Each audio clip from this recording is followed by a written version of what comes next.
안녕하세요. 오늘도 사연 살롱을 찾아주셔서 감사합니다.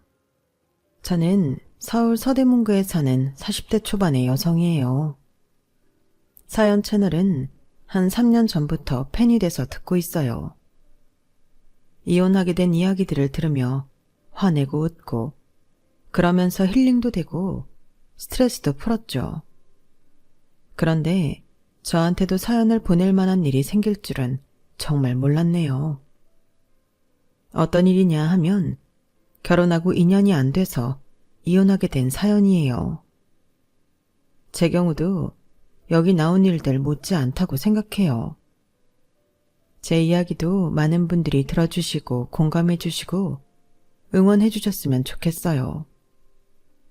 솔직히 인생에서 누가 이혼 같은 아픔을 겪고 싶겠어요.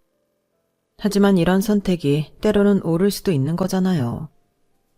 저의 경우도 그렇다고 봐요. 정말 뻔뻔한 전 시어머니와 전 남편놈 이야기, 이제 시작해 볼게요. 저는 어릴 때 체육을 유달리 잘해서 특기생으로 대학을 갔고, 대학원에서 스포츠 과학을 전공해서 현재는 운동선수들 연습을 관리하고 또 나름대로 개인적으로 코칭도 하고 있어요. 어떤 종목인지는 이 바닥이 너무 좁아서 밝히기는 어려워 이 정도로만 얘기할게요. 양해 부탁드려요. 사실 제가 이혼한 걸 모르는 지인들도 꽤 있어서요. 언젠가 밝혀질 일이기는 하겠지만 아직은 제가 나서서 아는 사람들한테 이야기하고 싶지 않거든요. 이럴 때에는 아는 사람보다 모르는 사람들에게 말하기가 더 쉽고 더 위로도 받는 것 같네요. 스포츠를 어릴 때부터 했다고 하면 집이 잘 사는 편이라고 생각하실 거예요. 네, 맞아요. 저희 집은 원래 선대로부터 물려받은 재산이 많았고 그걸 부모님이 잘 유지하신 덕에 남부럽지 않게 살았어요. 제가 운이 좋은 케이스죠. 그 점은 늘 감사하게 생각하고 있어요. 처음 운동을 시작할 때에는 제가 하도 감기도 잘 걸리고 병원에서 허약 체질이라고 해서 엄마가 이것저것 수소문해서 많이 시켰어요. 덕분에 수영도 배우고 스케이트에 육상, 운동에 많은 걸 했네요. 그러다가 다들 이구동성으로 제가 운동에 재능이 있다고 하니 운동을 전공으로 하기로 결정했어요. 결과적으로 남들보다 빨리 제 일을 찾게 된 거였네요. 아빠는 운동도 이성적인 판단을 잘 해야 하는 거라며 그러려면 책도 많이 읽고 수학이나 물리도 잘해야 된다고 해서 공부도 틈틈이 했어요. 그렇다고 문과, 이과 전공하는 애들처럼 많이 알고 잘하는 건 아니었지만 웬만큼은 했던 것 같아요. 제가 고등학생 때부터는 아빠가 회사를 다니시다가 건강이 많이 악화돼서 퇴사를 하고 혼자 지방에 내려가서 요양을 하는 일이 많았어요. 엄마는 학원을 크게 하시다가 제 뒷바라지 때문에 중학생 때부터 다른 사람한테 맡겨놓은 상태였거든요. 하지만 앞에서 말했다시피 저희 집이 물려받은 게 많아서 어려움을 겪지는 않았어요. 엄마와 아빠는 전화통화, 화상통화를 많이 하셨는데 그때마다 학원 운영 이야기도 많이 하시고 투자 같은 거에 대해 활발히 의견을 나누곤 하셨어요. 제 남동생은 그런 엄마 아빠의 영향인지 경영학과에 진학을 했고 유학까지 갔네요. 저는 한국에서 대학원을 나와서 선수들을 관리하는 일을 하게 됐고요. 처음에는 그런 일을 하려고 한 게 아니었는데 친구 따라 강남 간댔다고 대학원 동기가 거기에 원서를 낸다고 하니 어디 나도 한번 해볼까 하며 냈다가 덜컥 된 거였어요. 다닐지 말지 고민을 하는데 엄마 아빠는 다 경험이라고 해보라고 하셨어요. 사람 일이라는 게 알 수 없다고 하잖아. 이게 너한테 맞는 일이라서 합격한 건지도 모르지. 그리고 아니면 어때? 그때는 관두고 다른 거 찾으면 돼. 인생은 뭐든 다 경험이야. 그렇게 가볍게 생각해야 인생이 덜 힘들다? 엄마는 농담처럼 말씀하셨지만 저한테는 뼈 있는 얘기로 들렸어요. 아무래도 젊을 때부터 학원을 운영하시고 아빠와 함께 집안에 이런저런 일을 하셨으니 거기서부터 나온 진짜 조언 같았거든요. 그래서 저는 일을 해보기로 결심했고 엄마 말씀처럼 정말 이게 제 직업이 돼서 10여 년을 하게 됐네요. 제가 일을 워낙 좋아하고 선수들 따라 해외 다니고 한국에 있을 때에도 개인 코칭하느라 정신이 없으니 남자친구가 생길 시간도 없었고요. 그러다 보니 부모님은 제가 혼자 살게 될까봐 걱정을 하시더라고요. 몇 년 전부터 아빠 건강이 어느 정도 좋아져서 부모님은 경기도에 집을 장만해서 같이 계셨거든요. 저는 서울에 있었고요. 가끔 부모님 집에 가면 두 분 다 저보고 결혼은 안 하냐고 말씀하셨어요. 지희야, 너 결혼은 안 할 거야? 아무리 일이 좋아도 인생에 반려자가 있어야 쓸쓸하지 않지. 나이 들어서 너 혼자 있어봐. 얼마나 외롭겠어. 아빠가 지금까지 어떻게 버텼는데 우리 가족에 있어서 힘도 내고 더 건강해지려고 노력했단 말이야. 엄마도 아빠 생각하고 같아. 사람은 결국 혼자라고 하지만 그래도 혼자 못 사는 게 이 세상이잖아. 정우도 여친 데려오고 결혼 안 해 만에 투닥거리는데 너는 언제까지 이러고 있을 거야? 이러다 훌쩍 40 되는데. 나는 지금 이대로도 좋은데 그리고 내 옆에 사람들 많아. 아유, 이거사. 가족하고 그게 같니? 가족으로 끈이 연결돼야지. 가족이라고 다 좋지는 않지. 나도 사람들 얘기 많이 들어봐서 알아. 어쩌면 우리 집이 평범한 게 아니고 특이한 걸지도 몰라. 어쩜 그렇게 가족이 원수인 사람들이 많은지. 너 어디서 그런 말만 들어? 안 돼. 그런 사람들 만나지 말고 얼른 남자친구부터 만들어. 그게 만들어야지 한다고 되나? 그리고 엄마 말대로 하면 사람들 거의 마주치지도 못하고 살걸? 사람 일 진짜 모른다고 부모님이 이렇게 걱정의 말들을 하시고 얼마 안 돼서 호감형 인물이 나타났지 뭐예요. 개인적으로 코칭해주는 선수의 지인이었는데 그 선수가 코칭 끝나고 갈 때 기다리더라고요. 둘이 중학교 때부터 친구였고 자주 만난다는 것 같았어요.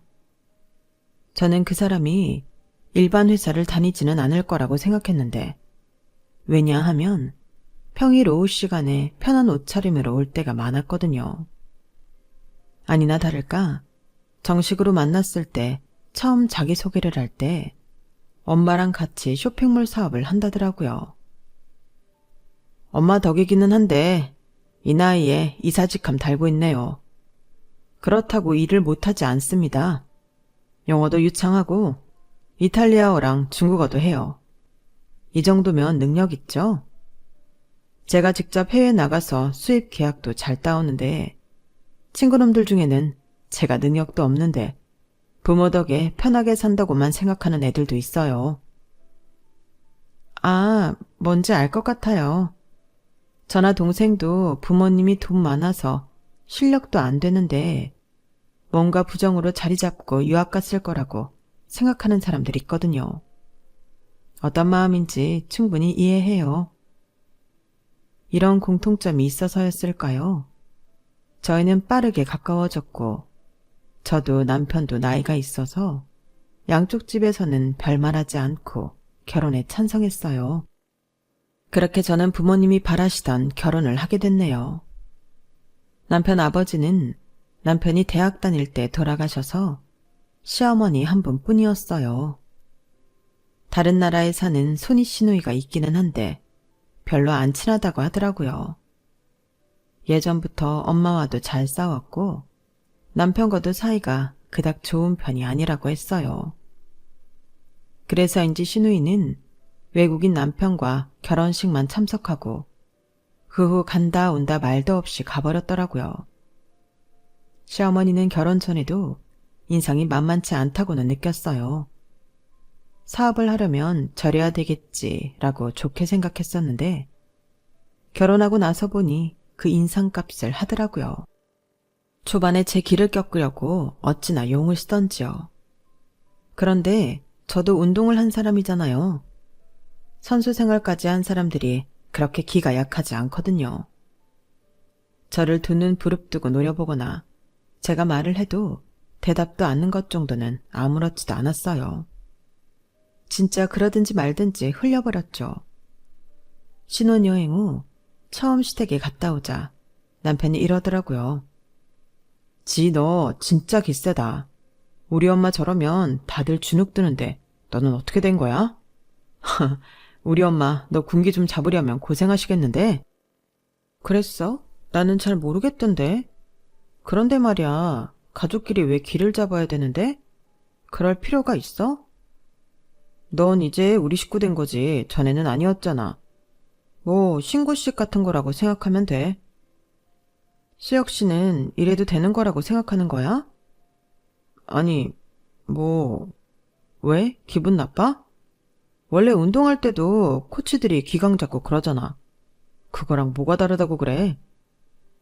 그러니까 일하거나 운동할 때나 필요한 게 왜 집안 식구들한테 필요한지 모르겠다고. 가족은 서로 아껴주고 응원해주고 좋은 기운 나누면서 사는 거지. 너도 참 한마디도 안 진다. 내가 생각보다 더 만만치 않은 여자랑 결혼했네. 엄마가 아니라 내가 고생하게 생겼는데. 합리적이고 이성적인 말을 하면 나도 이러지 않지. 그리고 수혁 씨가 말하는 고생이라는 거 수혁 씨만 할 것 같지는 않은데 나도 마찬가지일 것 같아서 하는 말이야. 그날이 저희가 사귀면서부터 그때까지 처음 다툰 거였어요.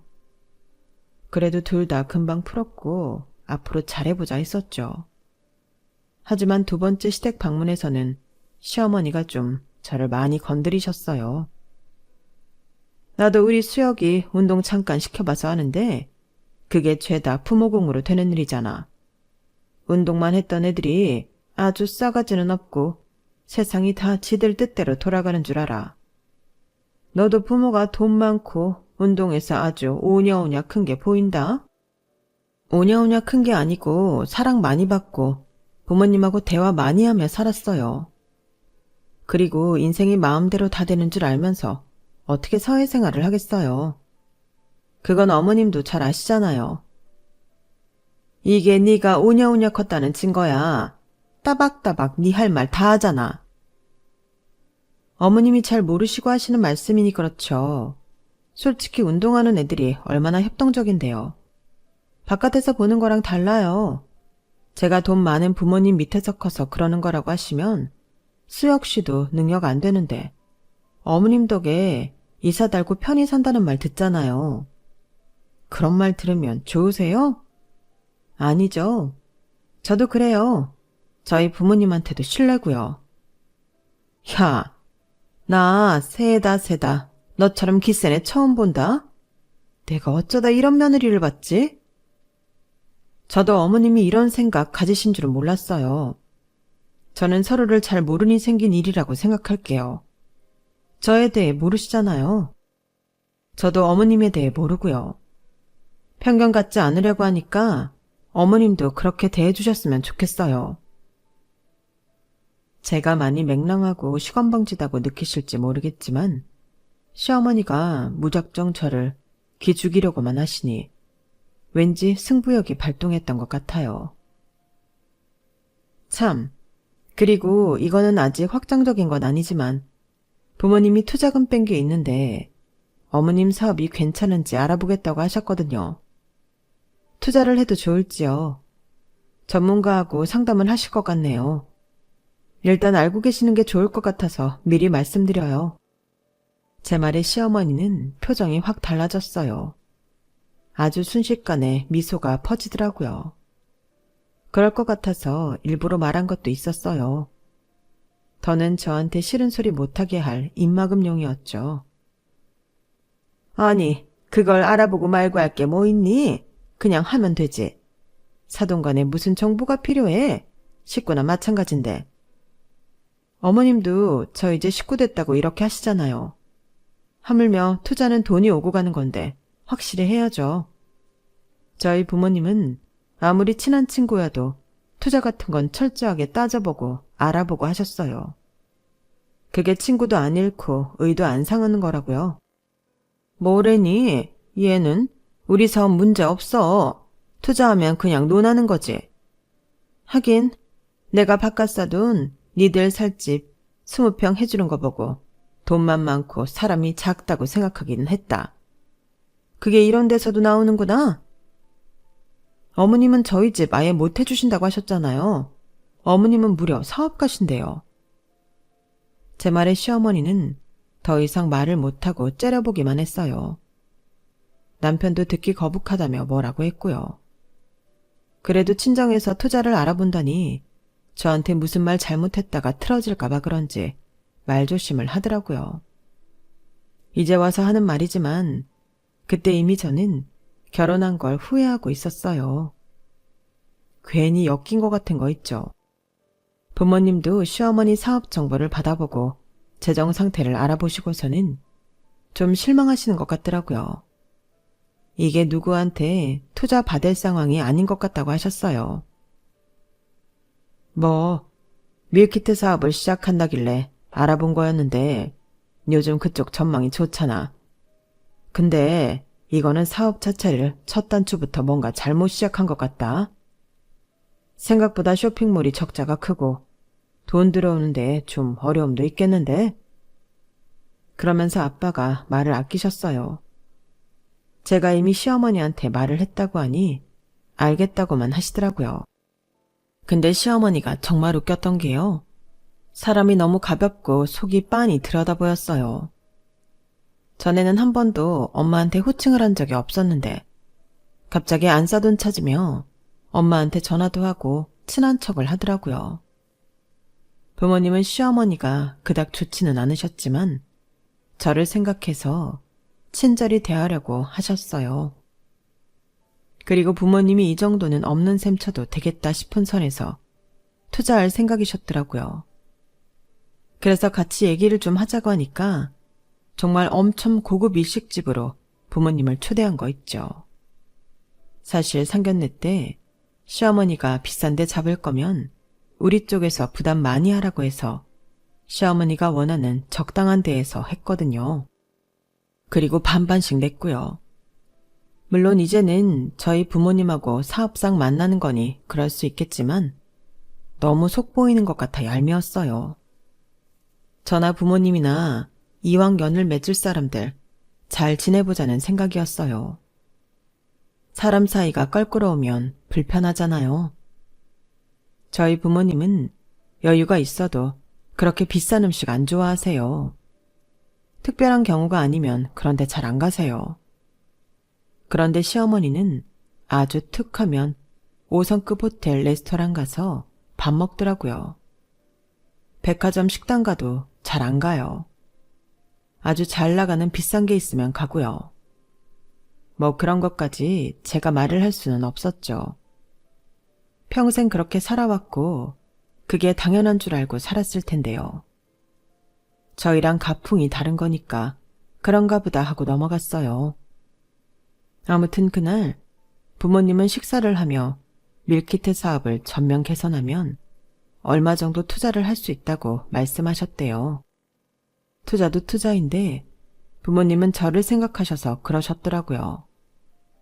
뭔가 이 집 분위기가 이대로면 저를 제대로 대접해주지 않을 것 같은 게 보였다고. 나중에 그렇게 말씀하셨어요. 시어머니는 그렇게 하겠다고 철석같이 약속을 하고 그 자리에서 각서도 썼고 저희 부모님과 동행한 변호사분한테 공증까지 받았다고 해요. 그렇게까지 했건만 시어머니한테 약속은 말뿐인 거였고 자기 하고 싶은 대로 했더라고요. 저도 부모님도 모르고 있었죠. 그런데 남편이 석 달째 공동생활 통장에 돈을 넣지 않았어요. 한두 달은 그냥 넘어갔는데 말을 안 하고 있으면 이대로 생활비를 넣지 않을 것 같아 얘기를 했죠. 그랬더니 생각도 못한 말을 하는 거였어요. 우리 밀키트 사업하는 거에 돈이 꽤 들어가. 엄마가 생전 처음 집담보 대출까지 썼잖아. 그러고도 돈이 부족하다고 하셔서 내가 요즘 엄마 생활비 대주고 있어. 조금만 참아. 사업만 안정되면 곧 예전처럼 돌아갈 거니까. 얼마나 안 좋은데 그래? 부모님 말씀으로는 제안한 그대로 개선하면 별 문제 없을 거라고 했는데? 야, 일이라는 게 늘 예상대로만 되냐? 너는 그래? 아니잖아. 사업은 더 해요. 네가 잘 몰라서 그렇지. 아무튼 그런 줄 알고 있어. 저야 잘 모르니까 그저 듣고만 있었어요. 엄마나 아빠한테 전화해서 물어볼까 싶었지만 어째 선뜻 그렇게 안 되더라고요.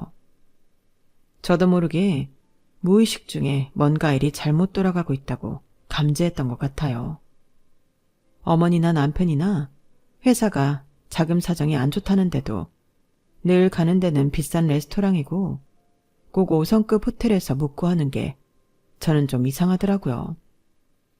워낙 그런 게 몸에 배서 그런가 싶기도 했고 아니면 그런 데에 쓸 돈은 되나 하는 생각도 했어요.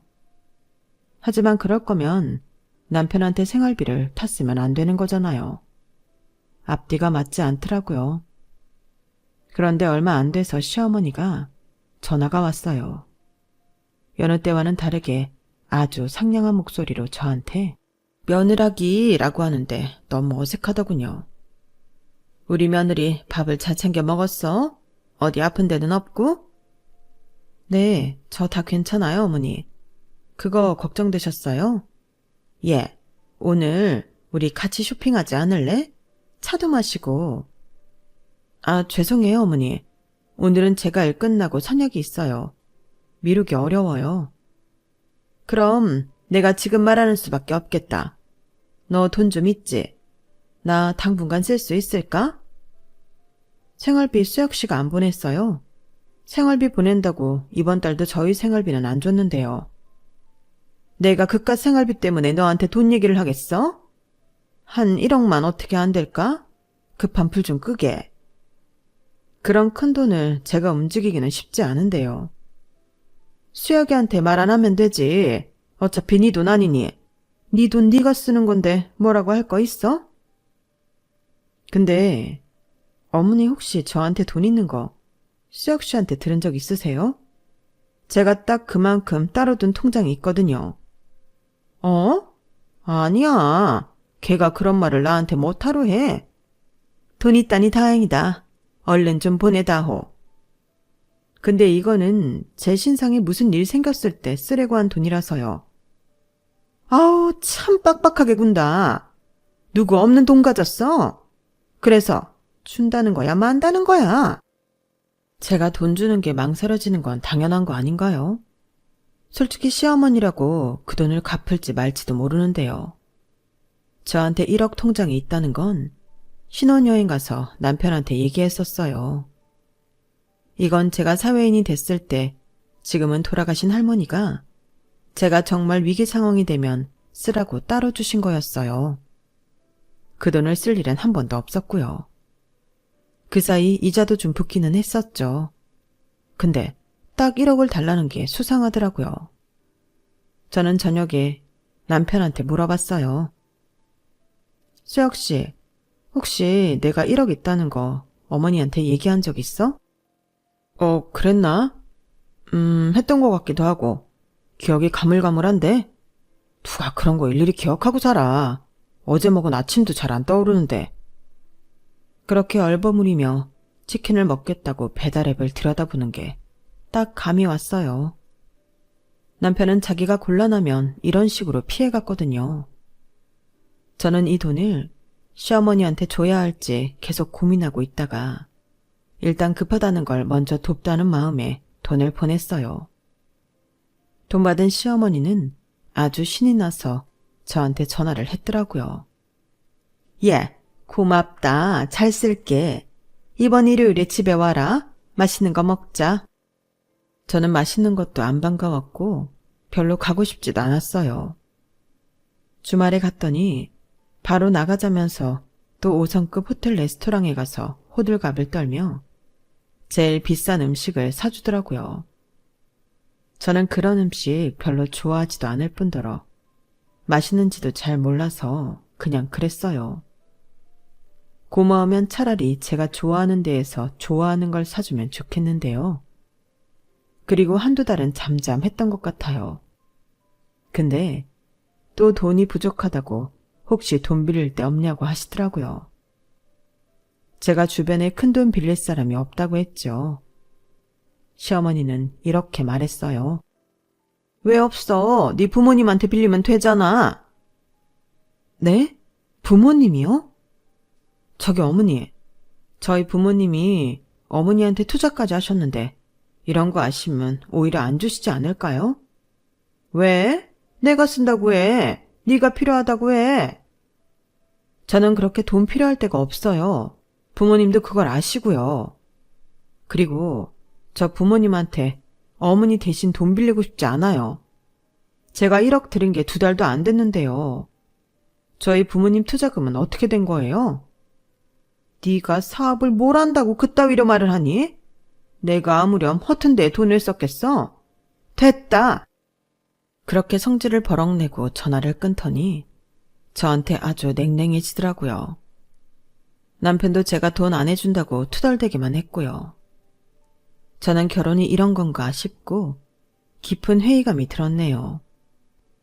돈을 주면 좀 잘해주다가 자기들 원하는 대로 안 되니까 완전히 돌변하는 게 맞는 건가 하고요. 솔직히 좀 충격을 받았네요. 여태 이런 걸 겪어본 적이 없었거든요. 그제야 저는 참 제가 운이 좋은 사람이었다는 걸 깨달았어요. 좋은 사람들을 만나는 것도 복이잖아요. 그건 또 부모님 덕이기도 했죠. 부모님 능력이 되니까 주변에 이상한 사람이 없었던 것 같아요. 그러던 어느 날 엄마한테 전화가 왔더라고요. 얘, 니네 시댁 사업 잘 되고 있대? 무슨 말 안 해? 왜? 혹시 투자한 거 문제 있어? 관리해주는 데에서 돈을 빨리 빼라고 하네. 뭐 좀 안 좋은 거 같기는 하더라고. 나한테는 말을 안 해서 확실히는 모르겠어. 아니, 왜 너한테 말을 하네? 같이 상의할 일이 생길 수도 있는데 너도 알고 있어야지. 그러게. 근데 나는 사업을 안 해봤으니까 전혀 모를 거라고 생각하나 봐.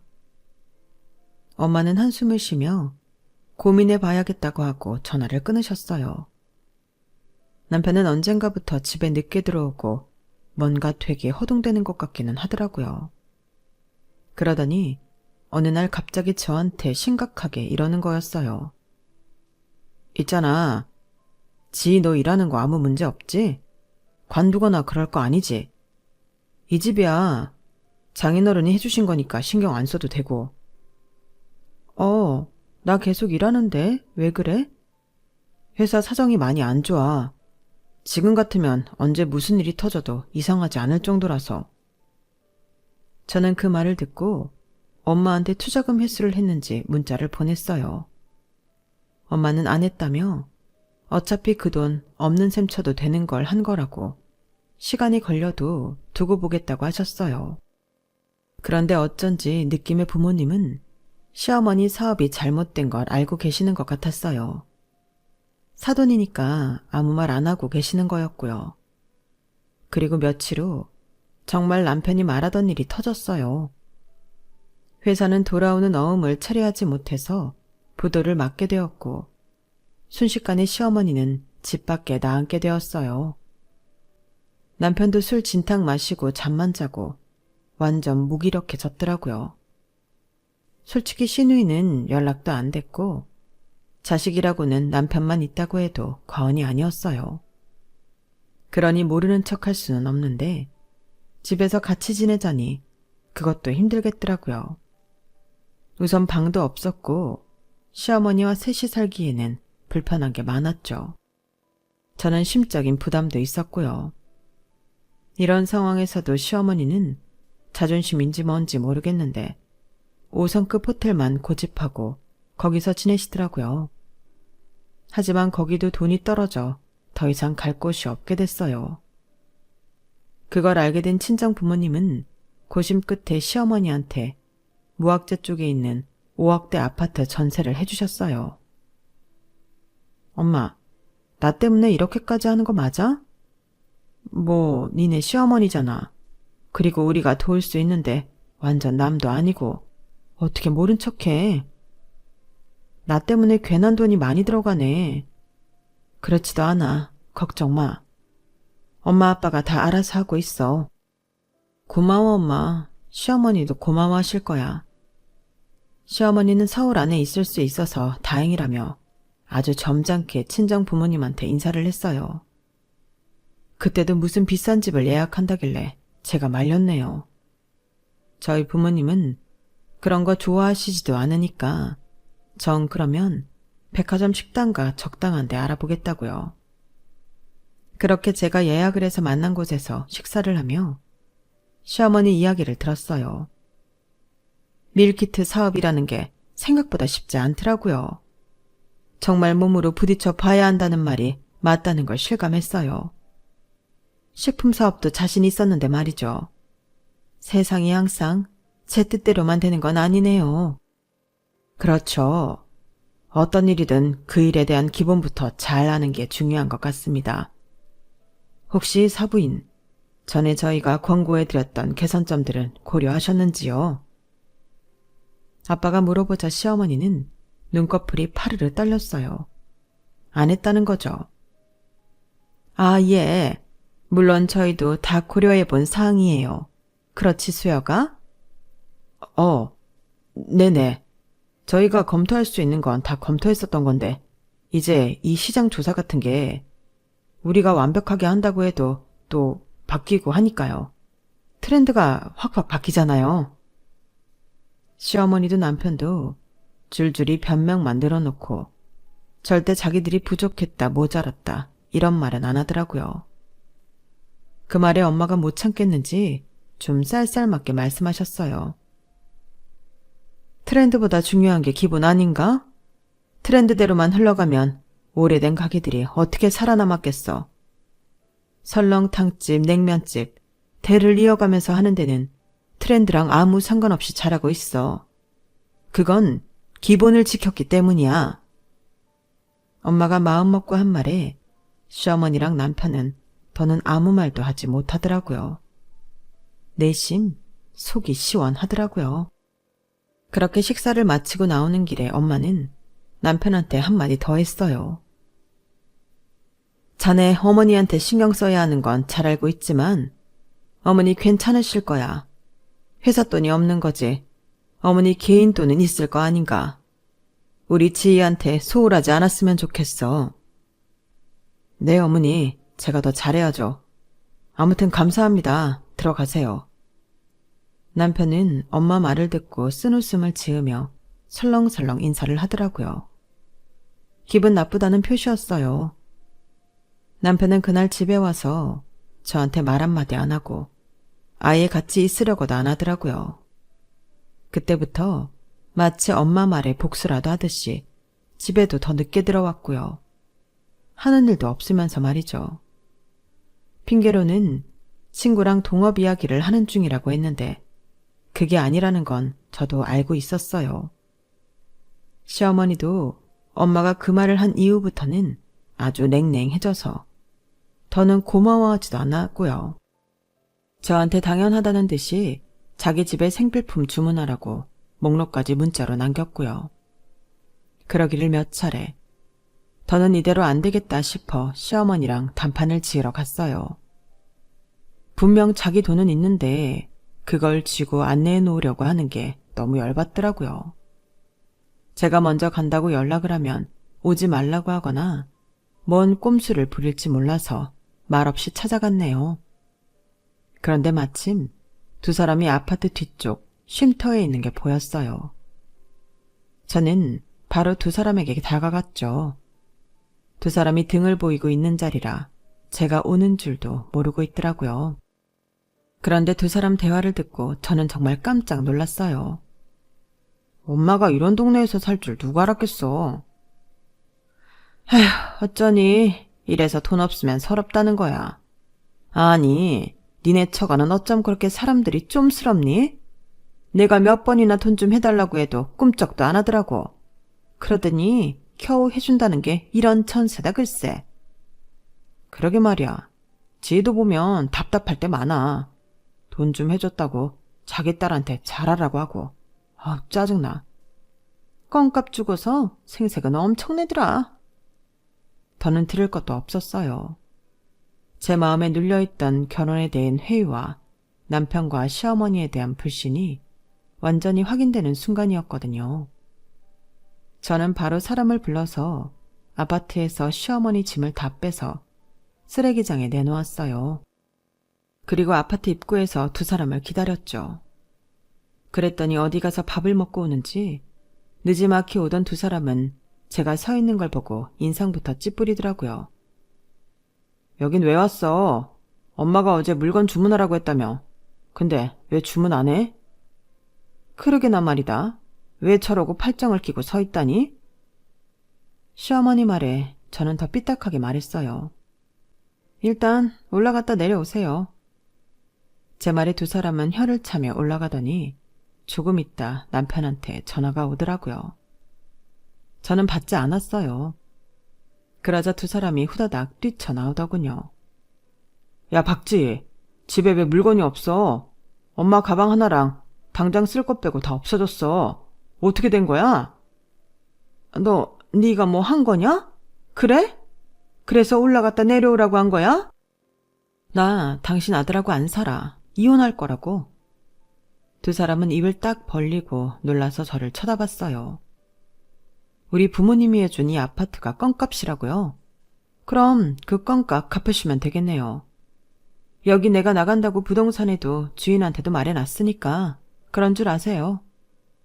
어머니, 저희 부모님 투자금하고 저한테 가져간 1억하고 있는 대로 빨리 갚으세요. 그리고 제가 집으로 가자 남편이 헐레벌떡 쫓아왔어요. 야, 왜 이래? 말로 해, 말로. 나 말로 했어. 내가 무슨 폭력 썼어? 손발 썼어. 말로 했잖아. 그러니까 알아들으라고. 나 너한테도 니네 엄마한테도 질릴 대로 질렸어. 두 사람 병이야. 남들 눈이 중요해서 비싼데 고급인데 아니면 못 가는 병. 난 너 만나기 전까지는 이런 사람들이 진짜 있는지도 몰랐거든? 그래서 내 인생 다시 제 궤도로 돌려놓고 싶어. 더 이상 긴 말 안 할 테니까 그런 줄 알아. 알아들었을 거 아냐. 저는 신혼집 비번도 바꿔버리고 친정으로 가서 저한테 있었던 일들을 소상히 말했어요. 엄마는 그럴 줄 알았다며 속상해 하셨고 아빠는 아무 말씀 없으셨어요. 그러더니 한참 후 이렇게 말씀하셨어요. 투자금 받는 건 내가 알아서 할 테니 너는 1억하고 모두 다 해서 이혼소송 준비해라. 아빠도 결심을 하신 것 같더라고요. 그제야 시어머니는 저희 엄마 아빠를 찾아와 싹싹 빌고 저한테 큰 신뢰를 했다고 했지만 저희는 들어주지 않았어요. 아줌마 딸이 왜 절연을 했을까 궁금했는데 이제는 너무 잘 알겠어요.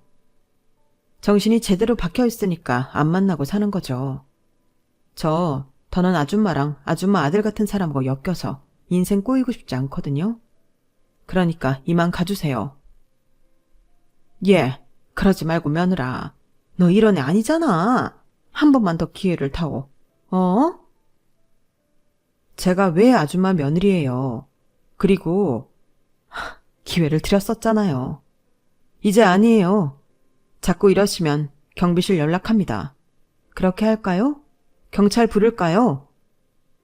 제가 이렇게 협박을 하고서야 시어머니는 돌아갔고 더는 찾아오지 않았어요. 남편은 처음엔 잘못했다고 싹싹 비는 신용을 하더니 나중에는 문자로 욕을 퍼붓고 찾아와서도 난동을 부리더라고요. 그래서 경찰에 신고를 했고 접근 금지 명령 신청까지 했어요. 그랬더니 자기 인생에 빨간 줄 긋지 말아달라고 또 애원을 하더군요. 하지만 저는 그대로 밀어붙였어요. 나중에라도 또 찾아와서 난리치면 어떡해요. 이혼하고도 가만히 있지 않을 수 있잖아요. 그렇게 저는 이혼을 하게 됐고 여전히 제가 좋아하는 일을 하며 살고 있네요. 시어머니는 제 돈 1억 중 5천만 원만 갖고 시간을 달라고 하더라고요. 뭐 자기 거 이거저거 팔아서 다 갚을 생각인가 본데요. 분명 지금도 자기 먹고 살 건 있을 거예요. 절대 손해볼 짓을 안 할 사람이라서요. 그렇게 빚도 정리한 것 같던데 부모님 투자금은 소송 때문이라도 돌려드렸더군요. 남은 위자료와 다른 돈 문제는 그건 남편이 한 달에 얼마씩 갚기로 각서를 썼다고 해요. 여전히 약간의 금전 문제가 남아있지만 그래도 인간적으로는 매듭을 짓게 돼서 정말 다행인 것 같아요. 저는 결혼을 다시 안 할지도 모르겠어요. 저렇게 데이고 나니까 다시는 하고 싶지 않네요. 부모님도 재혼 이야기는 안 하세요. 저 좋아하는 일 하면서 잘 사는 게 최고인 것 같아요. 그걸 제일 첫 번째 목표로 삼는 게 맞지 싶네요. 그럼 지금까지 들어주셔서 감사해요. 다들 행복하세요. 여러분, 사연 댓글에 응원과 현명한 조언 부탁드려요. 좋아요와 구독은 저에게 큰 힘이 됩니다. 오늘도 좋은 일 가득하세요.